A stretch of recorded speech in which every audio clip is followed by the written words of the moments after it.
Kan kenapa harga beras tinggi gitu ya. Harga beras tinggi itu ya karena 8 bulan terakhir kita memang defisit ya. Boleh saya berdiri ya Pak CT. Jadi kalau kita lihat antara konsumsi dan produksi demikian adanya ya. Kalau kita lihat tahun 2022 kita hanya surplus 340 ribu ton. 340 ribu ton itu kebutuhan sebulan itu 2,5 sampai 2,6 juta ton. Jadi pada saat produksi demikian maka GKP ya akan berebut ya, gabah kering panen berebut di tingkat petani sehingga memacu harga gabah naik. Harga beras itu apa kata harga GKP? Jadi kalau GKP-nya 8.000 ya jangan pangling berasnya 16.000.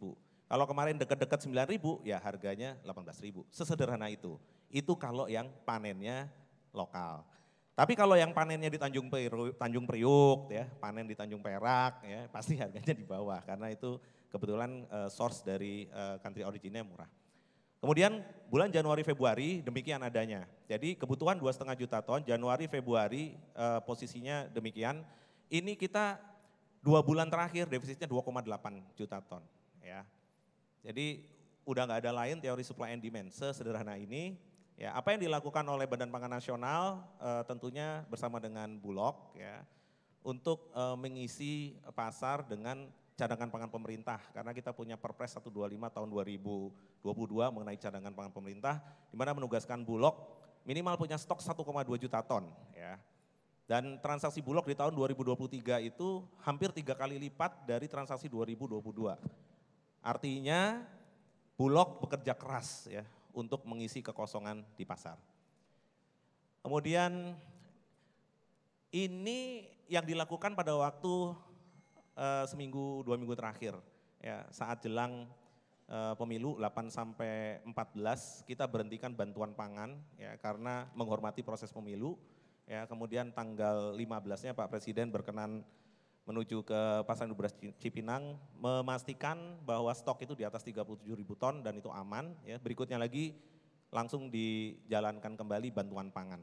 Bantuan pangan ini untuk 22 juta KPM dan tidak terkait dengan politisasi ya atau apapun karena program ini sudah dari tahun 2023 ya dikerjakan oleh Badan Pangan Nasional ya. Kenapa Badan Pangan Nasional bukan Kementerian Sosial? Karena Badan Pangan Nasional itu memang tugasnya salah satunya dalam Perpres 66 tahun 2021 memang mengerjakan bantuan-bantuan seperti ini termasuk disaster, kerawanan pangan, rentan rawan pangan, gizi buruk ya. Nanti kalau ada menyinggung mengenai makan siang gratis dan lain-lain itu sebenarnya banyak nanti dengan Badan Pangan gitu ya.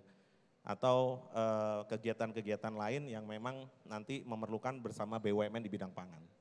Jadi ini realisasinya Januari, Februari, Maret dan ini terus dijalankan. Kemudian berikutnya lagi untuk harga beras dunia gitu ya. Harga beras dunia itu kalau kita lihat hari ini juga cenderung turun ya, cenderung turun. Kemudian ini negara-negara yang memang country origin dari beberapa negara yang memang masuk ke Indonesia. Kemudian kapan beras di Indonesia akan turun? Ya, seiring berjalannya waktu ya, apabila tanaman atau tanaman pangan padi ini ditanam minimal 1 juta hektar ya. Sehingga akan memproduksi beras setara 2,5 juta ton. Tapi kalau di bawah 1 juta ton, 1 juta hektar tanam ya, maka produksinya di bawah dan itu harga akan bergerak naik. Sesederhana itu. Dan harga gabah hari ini rata-rata nasional sudah 7.100. Jadi untuk kembali ke HET di 13.900 beras premium ya akan sangat possible. Nah kalau PR kita kemarin itu adalah harga di tingkat konsumen, Prof. Inul, maka yang ke depan ini dalam 2 bulan ini apabila panen di atas 3,5 juta ton, maka PR-nya adalah menjaga harga NTPP di tingkat petani. Coba tolong dilihat slide mengenai NTPP tingkat petani. Jadi selama ini nilai tukar petani kita yang tertinggi memang hari ini. Jadi Bang CT, Pak Erwin, teman-teman semua bahwa 116,16% ini the best ya selama ini. Nah, keseimbangan antara hulu dan hilir menjadi penting. Karena kalau kita mau bilang petani ya ini petaninya nih. Petaninya lagi happy ya 8.000 ya, ada yang 89 ya harga GKP-nya. Tapi di hilirnya harganya ya 18.000. Pilihannya adalah mau banyak di petani atau mau merugikan konsumen. Atau kita maunya harga tetap 12.000 atau 10.000 berarti GKP-nya 5.000. Prof Inul tinggal pilih yang mana gitu ya. Tetapi Badan Pangan Nasional selalu menyeimbangkan. Jadi kalau perintahnya Pak Presiden,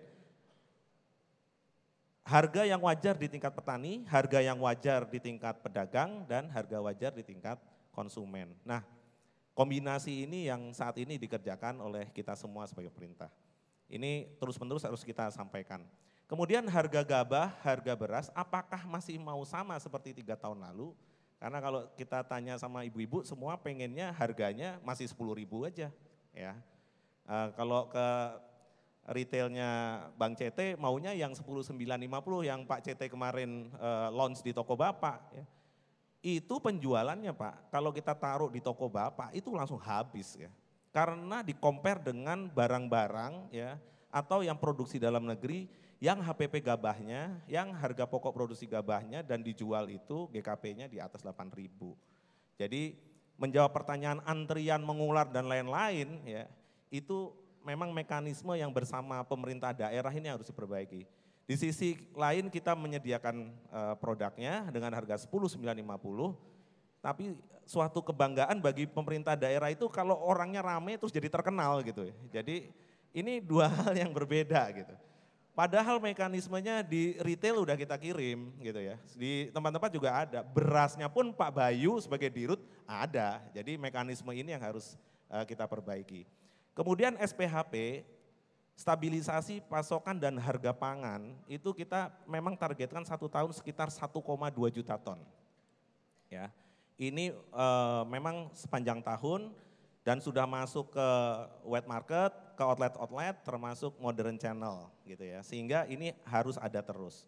Ya, hanya dikonversi dari 50 kilo menjadi packaging 5 kilo. Saya rasa intervensi-intervensi pemerintah yang dilakukan tentunya dari cadangan pangan pemerintah hari ini. Fase pertama sudah kita lewati dengan baik, Pak Erwin, Pak CT ya. Maksud saya begini, sebenarnya agak kritikalnya itu sebenarnya 1 bulan yang lalu gitu ya. Ini udah lewat karena Maret kita akan panen 3,5 juta ton. Ya. Fase berikutnya adalah pada saat hujan nanti sebentar lagi stop ya, tinggal tambahin sekitar 110 hari kemudian ya, itu kita harus punya cadangan pangan pemerintah lagi berikutnya. Nah itu tugasnya Pak Bayu nanti.